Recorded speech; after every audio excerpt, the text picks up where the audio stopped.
Hello students, welcome to my channel study with hello Suman. तो आज के इस वीडियो में हम लोग कवर करने वाले हैं प्रश्नावली 3.4 का चैप्टर सॉल्यूशन करेंगे। तो स्टूडेंट्स, अगर आप मेरे चैनल पर नए हैं तो प्लीज़ चैनल को सब्सक्राइब करना मत भूलिए। आपके सामने एक सब्सक्राइब बटन दिख रहा होगा, उस बटन को प्रेस करिए और नोटिफिकेशन को ऑल पे प्रेस करिए ताकि इस तरीके का हर वीडियो का नोटिफिकेशन आप तक पहुँचे। तो स्टूडेंट्स, चलिए इस वीडियो को बिना टाइम वेस्ट करते हुए फटाफट से स्टार्ट कर लेते हैं। अगर आपको क्लास 10 का कोई भी वीडियो देखना है, जैसे चैप्टर 1 हो गया, 2 हो गया, अगर चैप्टर 3 का दो चर वाले रैखिक समीकरण का अगर कोई भी वीडियो आपको देखना है तो प्रॉपर तरीके से मैंने प्लेलिस्ट में डिस्क्रिप्शन में आप चल जाइए, आपको हर चैप्टर का अलग से आपको प्लेलिस्ट मिल जाएगा। जो भी वीडियो देखना है आप देख सकते हैं, ठीक है। चलिए, तो देखिए क्वेश्चन नंबर 1 को ध्यान से देखिएगा। क्वेश्चन नंबर 1 में क्या बोला जा रहा है, निम्न समीकरण के युग्म को विलोपन विधि तथा प्रतिस्थापन विधि से हल कीजिए, कौन सी विधि अधिक उपयुक्त है। यानी कि आप विलोपन विधि से भी कर सकते हैं, प्रतिस्थापन विधि से भी कर सकते हैं, ठीक है। जो आपको पसंद आता है उसी से आप करिए। तो देखिए क्वेश्चन नंबर 1 को ध्यान से देखिएगा। x प्लस वाई बराबर 5 और 2x माइनस 3y बराबर 4, ठीक है। तो हम लोग इसको क्या करेंगे, विलोपन विधि से करेंगे, ठीक है। विलोपन विधि हम लोग को आसान लगता है, आप किसी भी तरीके से कर सकते हैं, इसमें कोई दिक्कत नहीं है। तो देखिए x प्लस वाई बराबर 5 जो है इसको इक्वेशन 1 मानिए, और 2x minus 3y equal to जो 4 दिया गया है इसको आप सेकंड इक्वेशन मानिए, ठीक है। यहाँ तक समझ में आ रहा है। पहला इक्वेशन और दूसरा इक्वेशन हम लोग मान लिए। अब देखिए हम लोगों को क्या करना पड़ेगा, आप किसी भी चीज़ को इसमें से या तो आप y को कैंसिल कर सकते हैं या तो x को कर सकते हैं, ठीक है।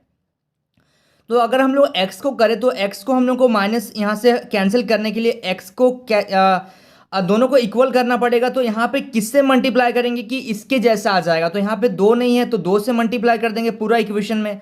तो 2 से जब आप गुना कर दीजिएगा तो 2x प्लस 2y बराबर 5 दूनी 10, ये दोनों में सारा चीज़ में ये गुना होगा, ठीक है। और सेकंड में तो किसी से गुना नहीं किया तो उसको लिख दीजिए इसी तरीके से आप। चलिए, अब यहाँ पे आपको क्या करना है, माइनस करना। तो देखिए जहाँ प्लस होता है प्लस के जगह में माइनस करते हैं, और जहाँ माइनस होता है वहाँ प्लस कर देते हैं। तो यहाँ कुछ नहीं है तो प्लस के जगह में माइनस। अब देखिए प्लस और माइनस, 2x में से 2x को जब घटाते हैं तो क्या हो जाता है 0। प्लस और प्लस होता है प्लस, 3 और 2 कितना हो जाएगा 5y बराबर, यहाँ से आपको कितना जाएगा 10 में से 4 अगर घटाएंगे तो 6, यानी कि y का वैल्यू आपका आ जाएगा 6/5। ये y का वैल्यू आ गया। अब आपको क्या करना है, इसी y का वैल्यू को आप चाहें तो इक्वेशन 1 में रखिए, लेकिन ओरिजिनल इक्वेशन में रखना पड़ेगा। ओरिजिनल इक्वेशन का मतलब है कि हम इसमें 2 से गुना करके तो इसको बदल दिए हैं, तो इसमें हम नहीं रखेंगे, हम इसी इक्वेशन में रखेंगे। या तो आप इसमें, मतलब ये क्वेश्चन वाला में आप रख सकते हैं, ठीक है। तो हम क्या करेंगे, यहाँ पे लिखिएगा, अब y का मान समीकरण एक में रखने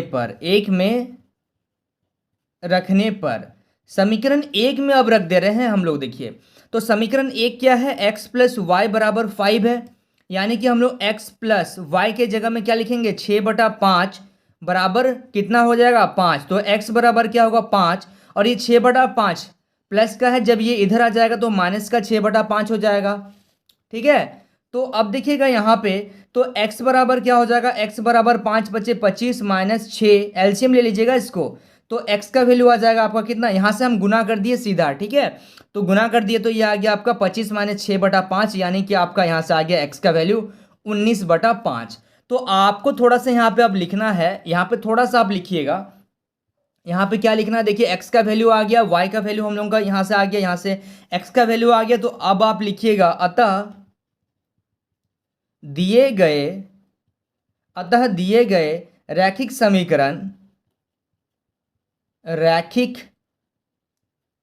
समीकरण युग्म का हल है। बस आपको ये लिखना है, और x बराबर आप लिख दीजिएगा कि 19/5 आया है, और y बराबर आया है 6/5, ठीक है। समझ में आ गया आपको। चलिए, so students please note down this question. अब इसी का यानी कि क्वेश्चन नंबर 1 का सेकंड नंबर को हम लोग देख लेते हैं। देखिए सेकंड नंबर क्वेश्चन में दिया गया है आपको 3x प्लस 4y बराबर 10 और 2x माइनस 2y बराबर 2। तो इसको भी आपको सॉल्व करके x और y का वैल्यू निकालना है, ठीक है। तो ध्यान से देखते हुए चलिएगा। जैसे आपके पास है 3x प्लस 4y बराबर 10, इसको आप इक्वेशन 1 मान लीजिए, और उसके बाद है 2x माइनस 2y बराबर 2, ये हो गया आपका समीकरण 2। ठीक है, यहाँ पे समीकरण 1 और समीकरण 2 हो गया। अब देखिएगा हम लोग क्या करेंगे, अगर मेरे को x को एलिमिनेट करना है, यानी कि x को अगर हटाना है यहाँ से, तो मेरे को इसमें क्या करना पड़ेगा, यहाँ 3 है और यहाँ 2 है। तो आपको देखना पड़ेगा कि 3 और 2, तो 3 और 2 को जब मल्टीप्लाई करते हैं या फिर जब इसका एलसीएम लेते हैं तो आता है 6। यानी कि मेरे को पहला इक्वेशन में 2 से गुना करना पड़ेगा और इसमें मेरे को 3 से गुना करना पड़ेगा। तो चलिए 2 से गुना करिएगा पूरा समीकरण में, तो 6x प्लस 8y बराबर 20। ठीक है, और 3 से जब गुना करेंगे तो 6x माइनस 3 दूनी 6y बराबर 3 दूनी 6।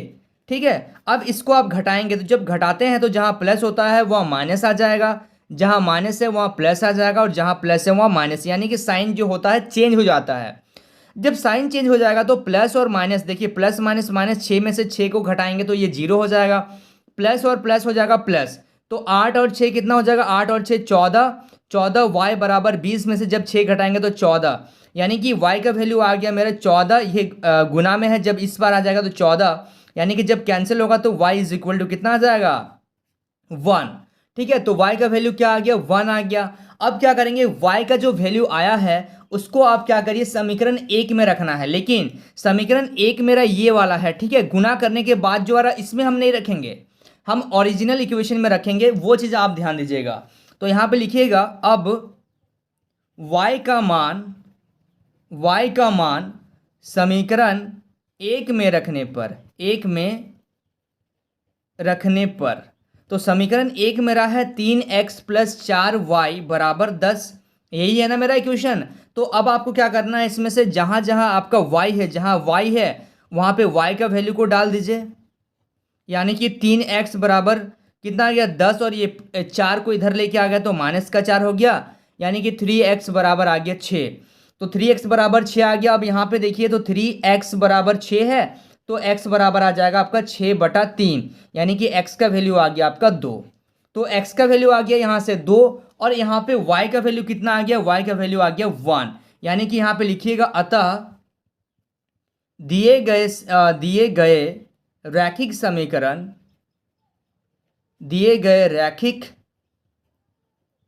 समीकरण युग्म का हल है।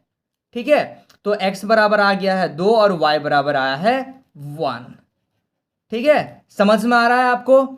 चलिए, so students please note down this question. अब हम लोग कर देखते हैं इसी का, यानी कि क्वेश्चन नंबर 1 का थर्ड नंबर क्वेश्चन। देखिए, थर्ड नंबर क्वेश्चन में आपका 3x माइनस 5y माइनस 4 बराबर 0, और यहाँ पे दिया गया है आपका दूसरा जो इक्वेशन है 9x बराबर 2y प्लस 7। तो यहाँ पे जो इक्वेशन आपको दिए गए हैं वो आगे पीछे है, अरेंज नहीं है। आपको इसको सबसे पहले अरेंज करना पड़ेगा, यानी कि आपको इसको व्यवस्थित करना पड़ेगा। तो कैसे करेंगे, तो 3x माइनस 5y बराबर, ये जो माइनस का 4 है उसको उधर लेके आ जाइए, तो ये प्लस का 4 हो गया। और इस इक्वेशन को अगर हम लोग इसको अरेंज करेंगे तो कैसे करेंगे, यहाँ पे देखिए जैसे 9x है तो माइनस का 2y को इस पर लेके आ जाइए और 7 को उधर रहने दीजिए। ठीक है, तो ये आ गया आपका इक्वेशन 1, ये आ गया आपका इक्वेशन 1, और यहाँ से आ गया आपका इक्वेशन 2। अब देखिए समीकरण 1 और 2 को अगर हम लोग देख रहे हैं तो यहाँ पे देखिए 9x है और यहाँ पे देख रहे हैं कि 3x है। तो अगर हम लोग इसको एक काम करते हैं, पहला इक्वेशन को अगर 3 से मल्टीप्लाई कर देते हैं तो ये मेरा 9 हो जाएगा। तो जिससे जब सब्ट्रैक्ट करेंगे तो मेरा x का वैल्यू यहाँ से 0 हो जाएगा, यानी कि x कैंसिल हो जाएगा तो y का वैल्यू मिल जाएगा। ठीक है, तो देखिए 3 से जब मल्टीप्लाई करेंगे तो आ जाएगा 9x माइनस 3 × 5 = 15y बराबर 4 × 12, और यहाँ पे तो किसी से मल्टीप्लाई नहीं किया तो उसको लिख दीजिए आप एज इट इज। अब जब हम लोग यहाँ से घटाते हैं तो क्या करते हैं, प्लस का माइनस, माइनस का प्लस, प्लस का माइनस, तो यानी कि यहाँ से ये कैंसिल हो गया। माइनस और प्लस, माइनस और प्लस क्या होगा, माइनस होगा, यानी कि 15 में से जब 2 घटा देंगे तो कितना आ जाएगा, 13y। ठीक है, 13y, और ये 15 बड़ा है, इसके आगे माइनस का साइन है तो इसलिए यहाँ पे क्या लगेगा, माइनस लगेगा, ध्यान दीजिएगा आप लोग। ठीक है, उसके बाद देखिएगा 12 में से 7, प्लस और माइनस क्या होता है, माइनस। तो 12 में से जब हम लोग 7 को घटाते हैं तो 12 में से जब 7 घटाएंगे तो कितना होगा, 5 होगा। ठीक है, तो अब देखिए यहाँ से y का वैल्यू कितना आ जाएगा, 5। ये माइनस का 13 गुना में है, जब उसको उस पार लेके जाएंगे तो भाग में आपका 13 आ जाएगा माइनस का। ठीक है, तो y का वैल्यू हो गया 5 बटा माइनस का 13। अब इसी y का वैल्यू को हम लोग क्या करेंगे, समीकरण 1 में रख देंगे या फिर आप 2 में भी रख सकते हैं। ठीक है, तो यहाँ पे लिखिएगा अब y का मान समीकरण किस में रखना है आपको, एक में रखने पर। ठीक है, तो समीकरण एक आपका है, ये ओरिजिनल इक्वेशन है आपका, ठीक है ना। एक है आपका 3x माइनस 5y बराबर 4। तो यहाँ पे अगर y के जगह में हम रख दें तो देखिए 3x माइनस 5 गुना ब्रैकेट के अंदर लिखिएगा 5 बटा माइनस का 13 बराबर 4। थोड़ा सा इसको सॉल्व करना पड़ेगा और कुछ भी नहीं है। तो 3x देखिए माइनस और माइनस तो हो गया प्लस, 5 बचे 25 बटा 13 बराबर 4, यानी कि यहाँ से आ जाएगा 3x बराबर आ जाएगा 4, और ये प्लस का 25 बटा 13 है, इसको जब उस पार लेके आएंगे तो माइनस का 25 बटा 13 हो जाएगा। ठीक है, अब यहाँ पे देखिएगा ध्यान से, यहाँ पे देखिएगा हम लोग सॉल्व कर रहे हैं। तो 3x बराबर आ जाएगा आपका, यहाँ से अगर आप सॉल्व करेंगे तो इसका मेरे को क्या करना पड़ेगा, इसको एलसीएम लेना पड़ेगा, यानी कि भिन्नों का जोड़ घटाव करना पड़ेगा। ठीक है, तो यहाँ पे देखिए 13 को 4 से जब गुना करेंगे तो 13 चौके 52 माइनस 25 बटा कितना आ जाएगा आपका 13। तो जब आप इसको घटा देंगे तो कितना आ जाएगा, यहाँ से देखिए तो 3x बराबर आ जाएगा आपका यहाँ से 27। ठीक है, 27 बटा 13, और आप क्या कर सकते हैं, इस 3 को इधर लेके आ जाइए, यानी कि x बराबर हो जाएगा 27 बटा 39। अब देखिए ये कटेगा आपका 3 का पारा से, 3 नम 27, और ये कट जाएगा आपका 13 बार में, यानी कि x का वैल्यू आ गया 9 बटा 13। ठीक है, x का वैल्यू आ गया आपका कितना, 9 बटा 13। तो ये आपका x का वैल्यू हो गया यहाँ, और यहाँ आपका y का वैल्यू हो गया। ठीक है, तो आप लास्ट में लिख सकते हैं अतः दिए गए रैखिक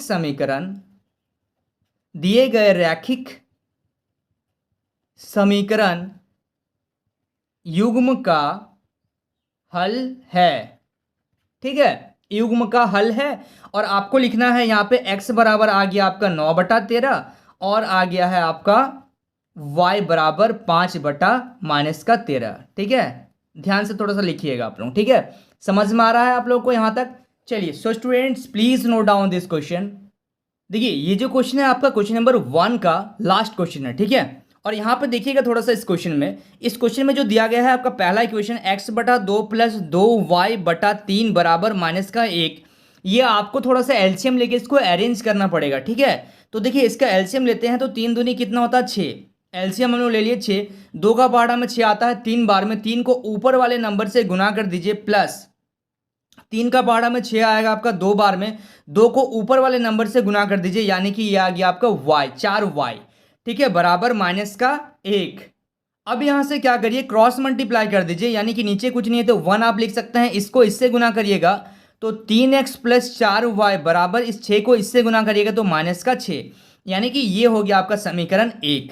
ठीक है, आया समझ में। अब इसको भी अरेंज करते हैं, तो आपका क्वेश्चन है यहाँ पे x माइनस वाई बाई 3 बराबर 3। तो जब आप इसको मल्टीप्लाई करिएगा यहाँ पे, यानी कि जब आप एलसीएम लीजिएगा तो आ जाएगा 3, इसको जब यहाँ से एलसीएम आ गया आपका 3 नीचे कुछ नहीं है तो 1, 1 का पहाड़ा में 3 3 बार में आएगा, 3 को क्या करेंगे ऊपर वाले नंबर से गुना कर देंगे तो 3x माइनस 3 का पहाड़ा में 3 एक बार में, 1 को अगर हम लोग y से गुना कर देंगे तो माइनस का y बराबर 3।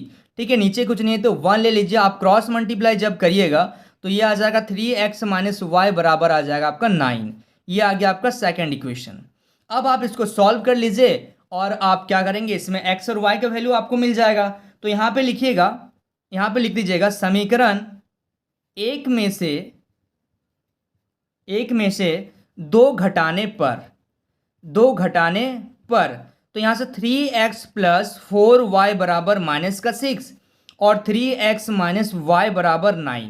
ठीक है, यहाँ पे देखिए प्लस के जगह में क्या होगा, माइनस होगा माइनस के जगह में क्या हो जाएगा प्लस, और यहाँ पे प्लस के जगह में क्या हो जाएगा माइनस। तो यहाँ से दोनों जब कैंसिल हो गया तो ये तो खत्म हो गया, 3x में से 3x घटा दिए तो 0। अब 4 प्लस और प्लस क्या होगा प्लस, 4y और 1y मिलके क्या हो जाएगा 5y बराबर कितना हो जाएगा माइनस, और माइनस क्या हो जाएगा प्लस 9, माइनस का 9 और 6 माइनस माइनस क्या हो गया प्लस, 9 और 6 15, लेकिन 9 बड़ा है इसके आगे माइनस का साइन, इसलिए यहाँ पे क्या लगेगा माइनस का साइन लगेगा। तो अब देखिएगा यहाँ पे नीचे ध्यान दीजिएगा कि 5y बराबर क्या आ गया माइनस का 15। ठीक है, 5y बराबर क्या आ रहा है माइनस का 15 आ रहा है, यानी कि y का वैल्यू कितना आ जाएगा -15/5, यानी कि y का वैल्यू आ गया आपका -3। इसको जब आप कैंसिल कर देंगे तो y का वैल्यू आ गया यहां से। अब y का मान को आप क्या करिए, समीकरण 1 समीकरण 2 किसी में भी रख दीजिए। तो यहां पे लिखिएगा अब y का मान समीकरण 1 में रख दे रहे हैं, समीकरण 1 में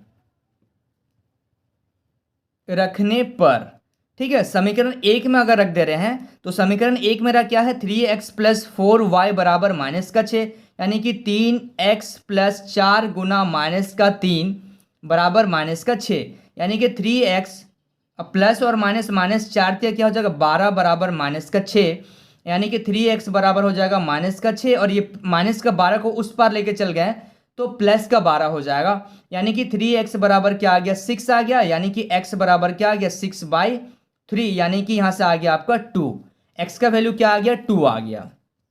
ठीक है, x बराबर क्या हो गया 2 हो गया। तो आप लिख सकते हैं कि ये क्या है, एक यहां पे आप लिख दीजिएगा एक लाइन। यहां पे आप क्या लिख सकते हैं, देखिए x और y को, x का वैल्यू भी आ गया आपका, y का वैल्यू भी आ गया, तो यहां पे लिखिएगा कि रैखिक समीकरण युग्म का एक हल है। ठीक है, एक हल है लिख दीजिएगा, और x बराबर आ गया आपका 2 और y बराबर आ गया आपका, y का वैल्यू आ गया -3। ठीक है, समझ में आ गया आप लोगों को। चलिए, so students please note down this question. So students I hope आपको इस वीडियो में काफी कुछ सीखने को मिला होगा। वाकई अगर आप इस वीडियो से कुछ सीखे हैं तो इस वीडियो को लाइक करिए, हमारे चैनल को सब्सक्राइब करिए, और इस वीडियो के एंड में कमेंट करना मत भूलिए। तो स्टूडेंट्स मिलते हैं नेक्स्ट वीडियो में, तब तक के लिए बाय।